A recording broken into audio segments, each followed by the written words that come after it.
Air conditioners. They are everywhere. They attach themselves to buildings like giant metallic parasites. These ugly box-like engines of destruction suck enormous quantities of energy from our common electric grid as they blow seductive streams of bacteria and fungal spore-laden cool air into the unsuspecting homes of their hosts. And all the time they vomit hot air back into our already far too hot external environment. It becomes a vicious circle. The hotter it gets outside, the more heat they must pump out from inside, reducing their efficiency and forcing the consumption of even more electricity to compensate. The more energy they use to drive their overburdened compressors, the hotter they get. And as they vent their heat to provide comfort for their private hosts, it just gets hotter and hotter and hotter for the rest of us. Even small air conditioners can consume thousands of watts per hour.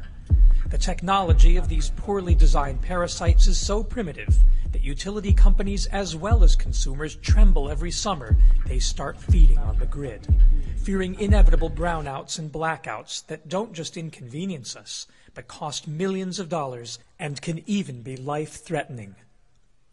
And to sate the rapacious electric hunger of these beasts, equally greedy corporations build more and more coal and nuclear-powered electric plants that threaten everyone on the planet with disaster.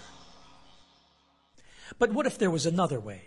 What if there was a technology so advanced and yet so simple that it didn't need the electric grid at all? What if there was a technology that removed heat both from the inside and the outside, making us all more comfortable and safer every time we used it? That technology exists today. It is called a solar adsorption chiller, a space-age vacuum tube-powered heat pump that uses sunlight itself to keep our homes cool inside and out. Unlike conventional air conditioners that use ozone-destroying chlorofluorocarbons, the CFCs responsible for the Antarctic ozone hole now causing increasing skin cancers in South Africa and Australia, the solar adsorption chiller uses lithium bromide, a safe food additive. The small amount of power they need to blow the cool air it produces into your home is provided by a solar electric panel. Thus, this revolutionary air conditioning system uses the sun's light to defeat the sun's heat. The hotter it gets, the cooler you get. Where can you see this incredible innovation in operation? The Audubon Environmental Center at Debs Park in Los Angeles is one place where summer heat and luxurious cooling go hand in hand without any negative impact on our environment and without contributing to global warming. Let's let solar engineer Les Hamasaki, who built the system, describe it to us.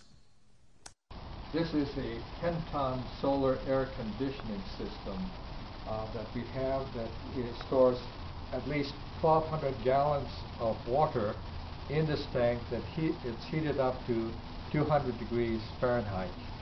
The heated water will go into this absorption cooling system that will separate the heat from the cold and create the chilled water to chill the air conditioning. And this absorption chiller is a 10-ton Yazaki absorption chiller system that uses 1/10 of the energy to cool the building. And so if you are in a remote area like we are on a standalone system, you can not only cool your building during the summertime but also heat it during the winter. But you can also dry beans or distill water or desalinate. Have hot water from this whole system, and in areas that you have water problems for consumption, you can pasteurize the water. And so with this solar thermal heat pipe vacuum tube technology, there are many applications also, such as the medical autoclave to sterilize medical instruments. Steam, not you know, condense the steam, and then it comes out pure water. So you can create these small distillation system that you just plug it in and generate. The bigger one, you can have the flash system, where you can lower the temperature through a vacuum system, and it starts to boil at a low temperature like 140 degrees. So it's just small units where you can heat it up and just condense the water and then collect the vaporizers and so forth. Because the drinking is only about 5% of the water. The 95% is used for washing or flushing. The building here does not have any connection to the sewer grid.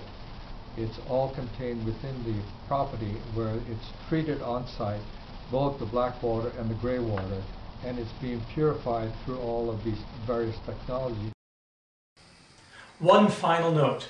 While this typical Egyptian apartment has 3